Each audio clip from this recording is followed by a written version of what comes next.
coast to coast, 30 years later, and fans are still bugging over Clueless. Oh my God, I'm totally bugging. I used to watch this movie at sleepovers. It's just so like girl-coded from the 90s. It's my favorite movie of all time. It was like scouring the internet waiting for a 30th anniversary screening. Get off of me! From the lasting lingo As if. to the iconic looks. I'm obsessed with the costumes in this movie. There's the plaid, and then the Elia, and then the Calvin Klein. What the hell is that? A dress. Says who? Calvin Klein. The decade-defining 90s teen movie standing the test of time. But really contributed heavily to pop culture. Did you know at the time when y'all were making the movie that it was gonna have a level of cultural influence that would have people talking for a long time? No, and I think anyone who says they thought that is crazy. And the one thing we knew was it was really fun. Catapulting a cast of newcomers to stardom. This was an early role for Paul Rudd. He was virtually unknown. Alicia Silverstone, this film really broke her out in an incredible way. The weekend that the film came out, and this swarm of kids were at the top of the escalator, like pointing and whispering and pointing and whispering. And I said to my girlfriend, oh, there must be someone famous on the escalator. And they're like, all looking at me. I was like, you? oh my God. Tonight, come behind the scenes and hear from the cast. And the brains behind it all. Who are some of the big names who auditioned for Clueless? Inside the Clueless craze, from the next gen keeping the film's fashion alive, Girlfriend. to rapper Iggy Azalea on how Clueless played a role in her monster hit Fancy. I do think I owe a lot of the success of Fancy to that movie. As the classic movie marks a major milestone with some of the stars reuniting for a screening. I think it's lovely that so many people still love it. And we could I didn't know that. I was just happy to be there and happy to have the part. It was July 1995. Man, the mid-1990s were amazing. TLC's Waterfalls was #1 on the charts. The most famous zip code of all time, of course, is 90210. And that was really made famous from Beverly Hills 90210. The teen show was appointment TV as the drama between Brandon and Kelly played out. Kel, will you stop the bombing? Emily is just a friend. According to Brenda, she was more than that last Thanksgiving.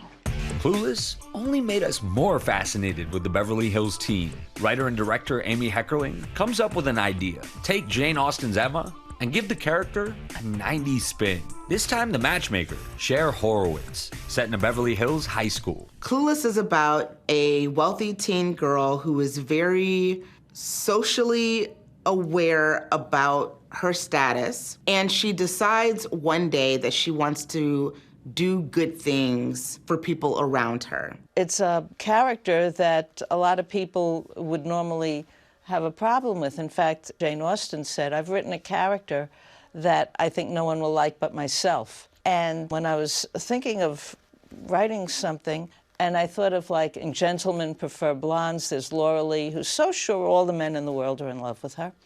Once I was in Atlantic City, and all the gentlemen in the hotel wanted to sit at my table. Characters like that just amuse me. And so I thought, well, what kind of thing could I do with like a teenage girl who just, you can't burst her bubble? I don't know why Dion's going out with a high school boy. They're like dogs. You have to clean them and feed them, and they're just like these nervous creatures that jump and slobber all over you. Ew! Get off of me! Alicia Silverstone stealing viewers' hearts, strutting across the screen in yellow plaid.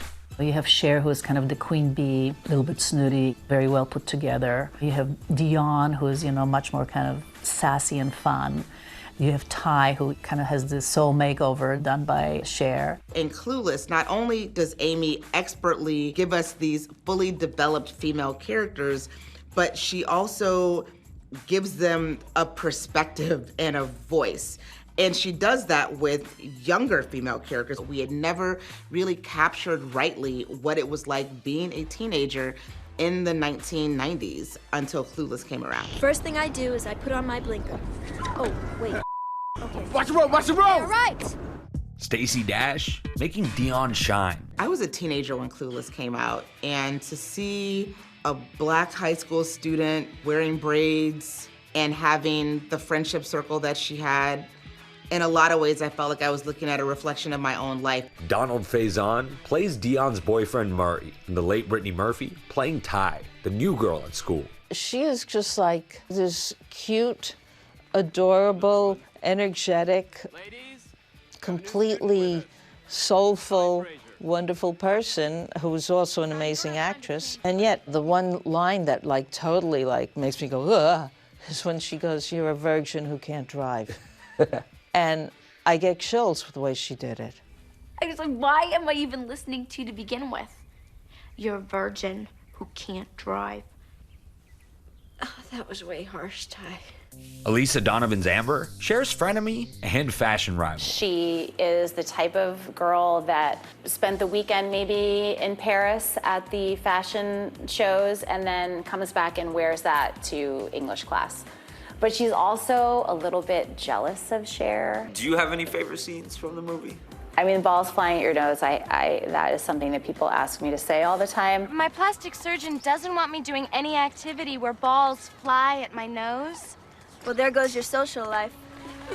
Paul Rudd as Cher's ex-stepbrother. Ultimately, they become, romantic interests. I don't know that aged well, but if I'm being honest with you, it was kind of icky in 1995, too. Breckin-Meyer playing Travis. I was totally broke, skateboarded the audition because I couldn't afford money for the gas, and I didn't have to get into character too much. I knew that I wasn't a stoner, but I knew stoners. But what was it like actually being Travis Birkenstock? My favorite part was when Ty is mean to Travis because she's kind of being a mean girl. Could you show down a little bit? No. Hello. Don't the slackers prefer that grassy knoll over there? And the audience feels for Travis, and that was the first time I was like, oh, it worked. That character has a little heart there. Before the ensemble we know and love, that casting call luring in other big names. I think Seth Green read for Brecken's part. I think I met with Reese Witherspoon. I knew I wanted Alicia before she even read. I knew I wanted her. There was this confidence and beauty, then there was also this vulnerability. Like when I saw her in the Aerosmith video crying, and I felt like, oh, I care about her. Heckerling helping define teens on screen with other titles to her name, like Fast Times at Ridgemont High in 1982. Hey, bud, let's party. What is it about the teenage experience that sort of fascinated you as a storyteller? My teenage years were not that great, but I loved movies that had teenagers. Everything that excited me was about people just starting to become grown-ups. And you try on all these different personalities. Amy was someone where she was so creative. You wanted to make this vision she had exactly how she saw it because it was very specific and it was right. What are some of your favorite scenes? My favorite line is, it doesn't say RSVP on the Statue of Liberty. And in conclusion, may I please remind you that it does not say RSVP on the Statue of Liberty. Teens went wild when the film had its beach premiere hosted by MTV back in 1995. This has to be the most fabulous premiere, first of all, and the only one ever on the beach. Cementing the legacy of Clueless, lessons on how to put together a killer outfit. Well, here it is. Here's the original sketch that we had, the concept art, and then you can see the pictures of the realized outfit, which is so great. From that signature plaid to the hats and the feathers, the looks in Clueless bringing the script to life. I think as a costume designer, our blueprint is the script. Designer Mona May, also behind the costumes in films like Never Been Kissed and The Wedding Singer. This is her wedding gown that I got to design for her. There was a big task ahead of me. A high school girl wearing high fashion. How do you do that? She's the Gandalf of the movie. I mean, really, the whole movie is, it's all Amy up there, and then Mona just washed it over with this paintbrush of kind of incredible ideas. The opening scene, giving a glimpse into Cher's high-tech closet. She would use her computer to then scroll through a closet and then have like a a digitized version of herself, try on clothes to see what looked good on her. Those are still goals for so many of us. Fittings, fittings, fittings. That's all I can say. Alicia Silverstone had 63 changes, which is almost unbelievable. Truthfully, it is Harley Quinn, Hepburn, Marilyn Monroe, those outfits that are burned in your head, and Alicia in Clueless. It really is in, like, you know, movie fashion history. Tell me about some of those Yes. fits Oh my gosh. and what it was like getting fitted. Amber takes everything to the nth degree. Maybe she saw something on the news about the military. Okay, so she's gonna put on, you know, full fatigues, but always with a super high, you know, fashion edge. Did you realize the impact that the wardrobe would have just on, you know, the cultural cachet? Even just that scene where Cher's describing what guys wear in the movie. It looks like they just fell out of bed and put on some baggy pants. And I'm sitting here and I'm wearing like baggy jeans and skate shoes. And I'm like, oh man, Yep. she clocked me. It's something that everyone wants to talk to me about. It feels really special to be a part of something like that, that has brought people joy and really made an impact. Coming up, how the legacy of Clueless lives on. There's things about it that are just universal. From the celebrity looks to the fancy song that gave it new life for a younger generation. Stay with us.